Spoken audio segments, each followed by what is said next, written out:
Donc, en plus de la déclaration, en plus de la démonstration régionale européenne, dont je parle de l'Europe, n'oublions que les Américains aussi, ils ont une déclaration américaine des droits de l'homme.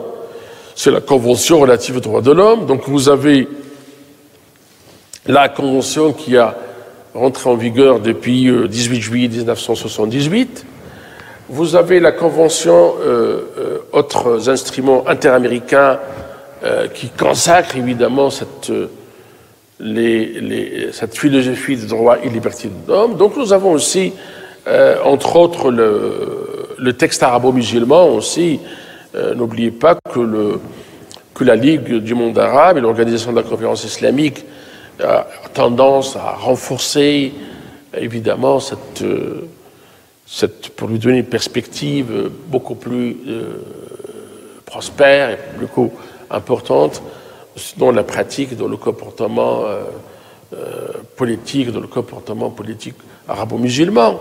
Nous avons, c'était depuis le Conseil islamique a rendu public en septembre 1981, d'une déclaration universelle dans l'islam. Donc, c'est un projet de déclaration aussi de l'organisation islamique, de la conférence islamique, qui a ratifié le 4 août 1990 par 45 ministres des Affaires étrangères, déclaration de droits de l'homme dans l'islam. Donc nous avons aussi, n'oubliez pas que l'islam, ou que le monde arabo-musulman, il a un apport qui est très important dans ce domaine. Ce qu'il faut changer, c'est qu'on peut mettre un peu l'accent sur la culture des gens, pour qu'il y ait une véritable conviction à ce que nous avons fait déjà, l'effort que nous avons produit depuis depuis des indépendances, le monde arabo-musulman, il y a cet alignement, si on exclut la période de guerre froide, où depuis les années 70, vous le savez, que l'impact de la guerre froide, il a son impact sur la réduction des droits de l'homme, non seulement horizontalement, mais aussi verticalement, et cela avait des répercussions sur le monde arabe. Mais je pense que depuis la signature de la Convention de Washington en 1986 entre le président Gorbatchev et le président américain, donc il y a toute une réduction, une détente qui avait des répercussions sur la production et la reproduction de l'héritage relatif à ce droit, et rendu donc fondamental et sacré aussi dans les textes que dans les institutions du monde arabo-musulman. L'ordre africain aussi il est présent aussi. Les Africains, je pense qu'ils avaient malheureusement été victimes d'un certain nombre de catastrophes. Le mercantilisme, le féodalisme, le colonialisme, puis le néocolonialisme, ce qui a retardé un peu d'avoir d'être convaincu que la charrette économique et politique ne peut marcher sans évidemment les droits de l'homme.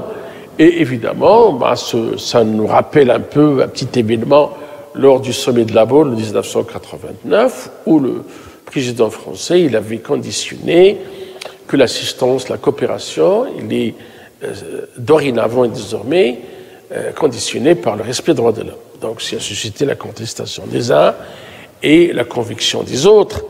Mais je pense qu'on a commencé à établir des conférences nationales pour l'entente nationale, évidemment, pour créer et produire une espèce de consensus autour de la question des droits de l'homme. Et depuis les années 80 à nos jours, je pense que les Africains aussi ont leur mot à dire en matière, cette expérience en matière africaine.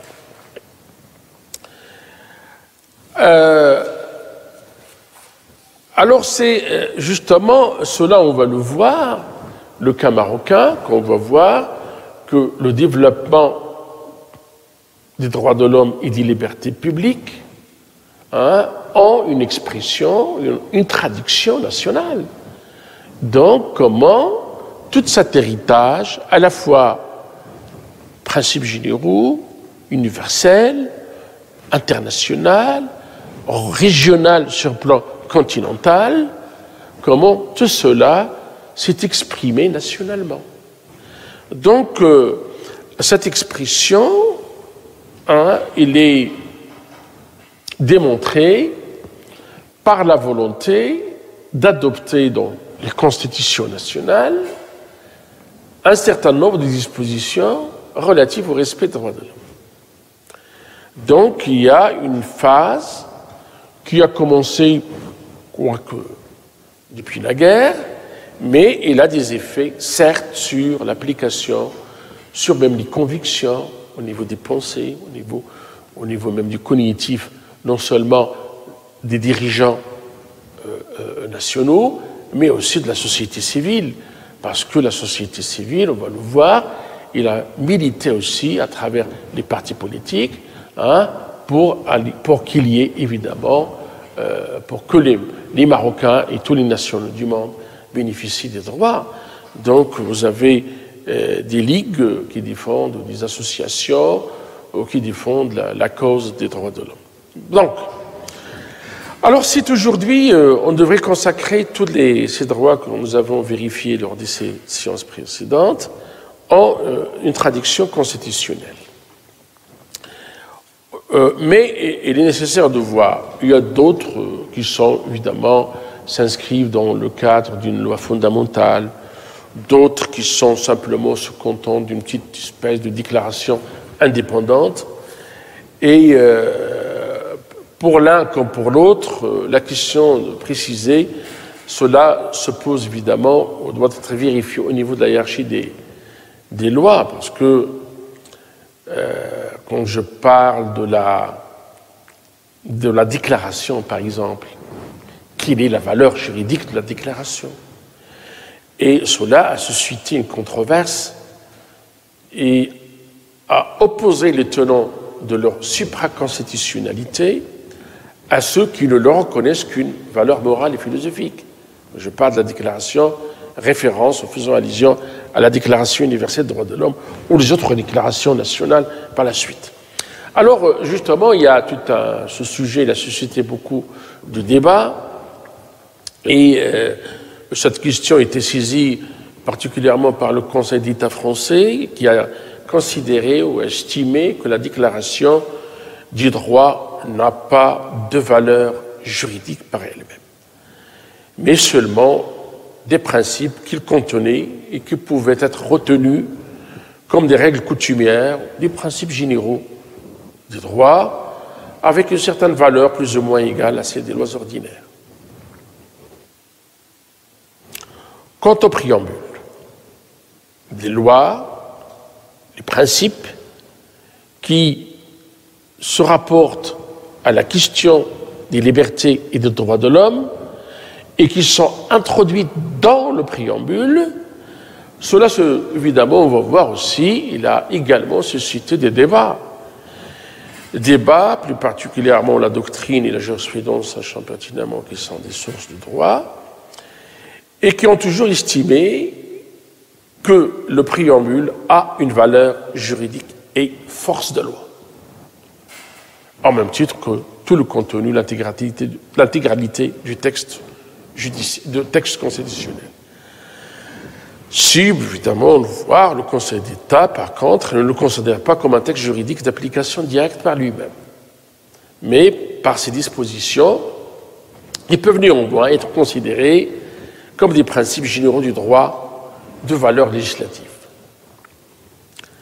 Alors, on va le voir, depuis, en France, j'ai l'expérience française, depuis la Constitution de 1900, l'établissement de la Ve République en 1958, le préambule, dans la valeur constitutionnelle, a été renforcé et renvoie, évidemment, pour la formulation des libertés et des 4 endroits, différents endroits qui sont d'ailleurs la Constitution de 1958, la liberté est inscrite donc, comme dans le corps même de la Constitution. Dans la Constitution de 1780, la liberté est proclamée dans la Déclaration reste tout simplement une déclaration. Les libertés ont été ajoutées dans le préambule en 1946. Et évidemment, il y a des libertés qui sont comprises comme des principes fondamentaux retenus par les lois de la République, auxquels se réfère leur préambule de la Constitution de 1946. Donc il y a une variété de plaçants, de positions, c'est-à-dire ces droits et libertés sont constitutionnels dans le contenu, sont-ils constitutionnels par le préambule, ont-ils une force de loi tout simplement par simple déclaration ou par loi fondamentale. Quant au Maroc, le caractère constitutionnel a été conféré aux libertés publiques depuis 1962. Donc on a tenté quand même à l'esprit ou soit à la lettre d'introduire les quelques dispositions du 15 novembre, du Dahi du 15 novembre 1958 dans la première constitution qui fut consensus sur un certain nombre de points, notamment la question de la liberté d'exercice des cultes, droit d'exercer les cultes, droit d'accéder à la fonction publique, liberté, égalité des deux sexes. Donc il y a un certain nombre le droit à la grève aussi, donc il y a une autre génération que nous avons introduit, la première et la seconde génération qui sont introduites dans la première constitution de 62. Donc il y a, et évidemment, les principales libertés ont été reprises dans les textes, évidemment, constitutionnels subséquents. Alors, on revient à la une qui a introduit un autre paramètre qui est fondamental, c'est celui de la Déclaration universelle, c'est la Constitution de 92. Ce dispositif constitutionnel, il a intégré dans le cadre international, puisque le préambule de celui-ci dispose le Maroc, et je cite, « Le Royaume du Maroc réaffirme son attachement aux droits de l'homme tels qu'ils sont universellement », c'est déjà le mot, l'universalité, il est dedans, il est limpide dans le texte, tels qu'ils sont universellement reconnus. L'actuelle Constitution aussi, il a reproduit le préambule de 92 parce qu'il renforce davantage l'idée de s'engager à souscrire aux principes, droits et obligations énoncés dans les chartes et conventions internationales. Ça, c'est très important. Depuis lors, ou dès lors, il est devenu possible d'assimiler, alors ce qui, parmi l'originalité de la Constitution en matière de croiser avec l'espace international et d'assimiler les règles constitutionnelles marocaines concernant la liberté publique ou les libertés publiques aux dispositions classiques figurant dans les constitutions des États occidentaux. Moi, à titre de rappel, c'est pratiquement, il y a dans le manifeste de Cercle de 1943-44, où le parti de l'Istiqlal, il avait demandé à Sa Majesté le roi Mohamed V de l'époque, en plus de l'indépendance du Maroc, il faut introduire les institutions démocratiques telles qu'elles s'appliquent, à l'instar évidemment des États occidentaux.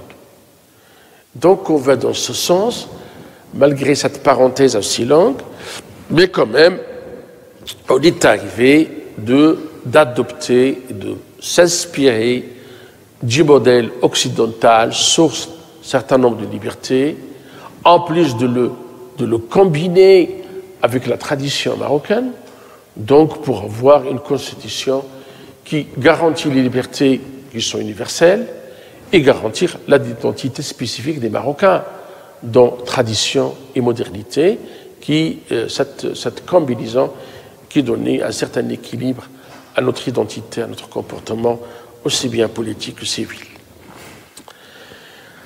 Ça sur un plan constitutionnel. Alors vous avez des libertés, et quelle est la loi et le règlement quelle est la part de cela dans la sauvegarde, la protection, la consécration des droits. Alors, la constitution marocaine, comme son homologue d'ailleurs, similaire à celui de la France, il répartit la matière législative entre le Parlement et le gouvernement. C'est tout à fait normal. Cette répartition, qui est prévue par les articles 71 et 72 de la Constitution 2011, reçoit une application dans le domaine des libertés publiques et diffère, soit selon qu'il s'agit d'une période qui est ordinaire, normale, ou une période exceptionnelle. Alors, en ce qui concerne les compétences données dans le cadre de la période normale, et cela justement on va voir conformément à la traduction française qui remonte au XVIIIe siècle, le Parlement, vous le savez, il est élu et considéré comme le meilleur protecteur des libertés. C'est déjà le socle même de la pensée de Jean-Jacques Rousseau et même le socle de la pensée dans l'ouvrage de Tierzita de Sieyès. Donc c'est la loi, il est incarnation de la volonté populaire et par conséquent, c'est les représentants de la nation qui sont, par cette législation, par cette loi, par cette constitution même, qui sont habilités à légiférer en matière de liberté.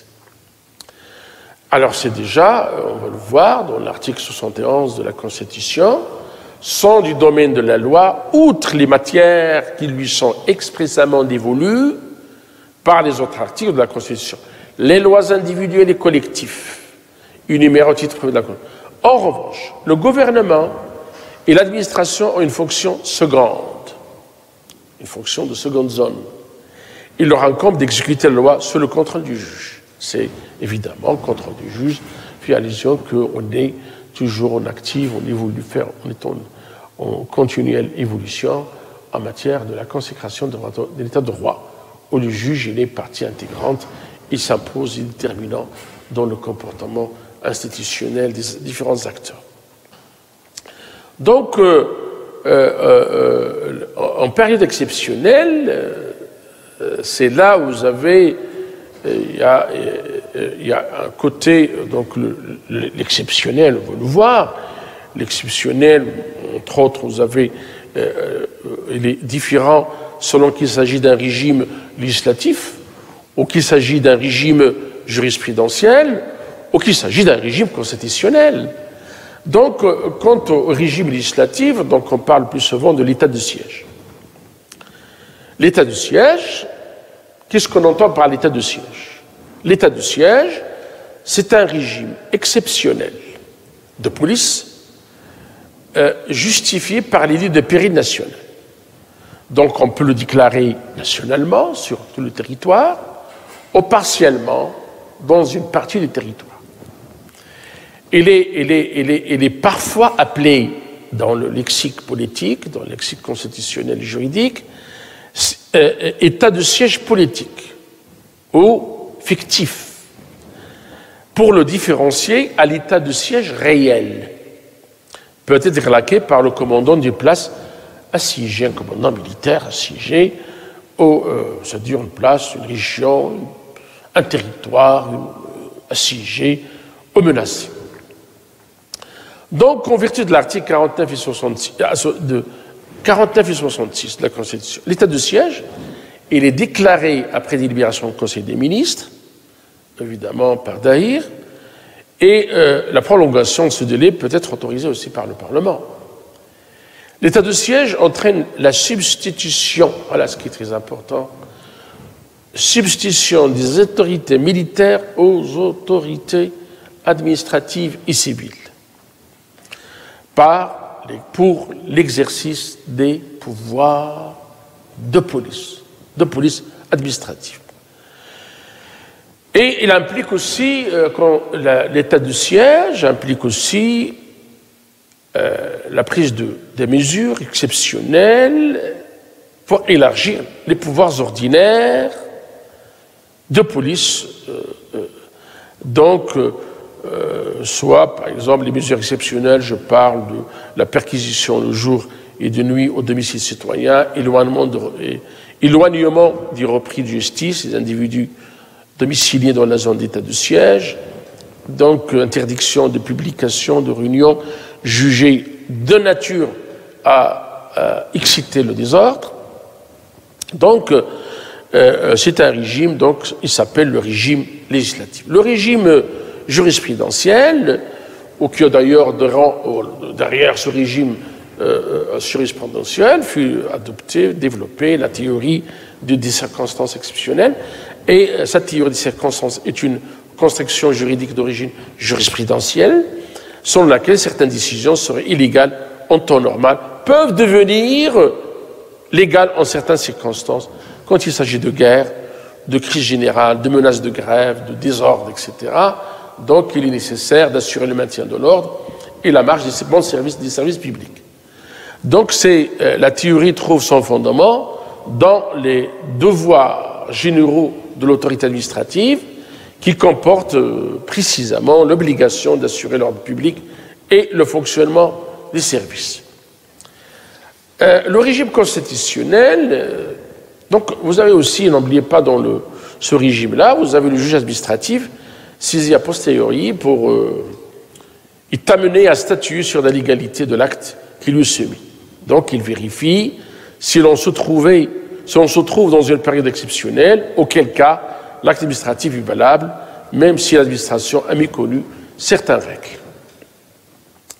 Quant au régime constitutionnel, c'est l'état d'exception donc mentionné par l'article 59, le fameux article 35, appliqué dans l'ordre de la première expérience parlementaire, c'est l'article 35, et qui reproduit dans l'actuelle Constitution, dans les dispositions de l'article 59. Et je cite, c'est tout, en tout cas, le reproduit à la lettre, lorsque l'intégrité territoriale est menacée, le roi peut prendre des mesures, peut avoir des mesures suivant certaines procédures de forme, saisir les deux présidents du Parlement, le président du Conseil, puis adresse un discours au peuple pour déclarer l'état d'exception. Et cela se fait lorsque, dans les cadres des crises majeures qui touchent la sauvegarde de l'État, ou aussi le territoire il est menacé, aussi. Donc l'article, c'est une obligation supplémentaire pour le souverain de consulter évidemment ces instances, les deux chambres, plus le président, il s'agit d'un système bicaméral, donc il faut les deux chambres, plus du président pour déclarer sans que cela entraîne la dissolution du Parlement. Donc il y a toute une espèce de similitude. On se rapproche davantage à l'article 16 de la Constitution française de 1958. Voilà à peu près la dimension un peu nationale, juridique de cette liberté, comme elle est consacrée à un certain nombre d'arsenals de régimes qui tendent de renforcer le maximum possible ces principes qui s'imposent aujourd'hui et qui deviennent des conditions. Le droit de l'homme et la liberté publique sont des conditions sine qua non, ils sont incontournables même dans les conduites des affaires internationales. Et je vous remercie.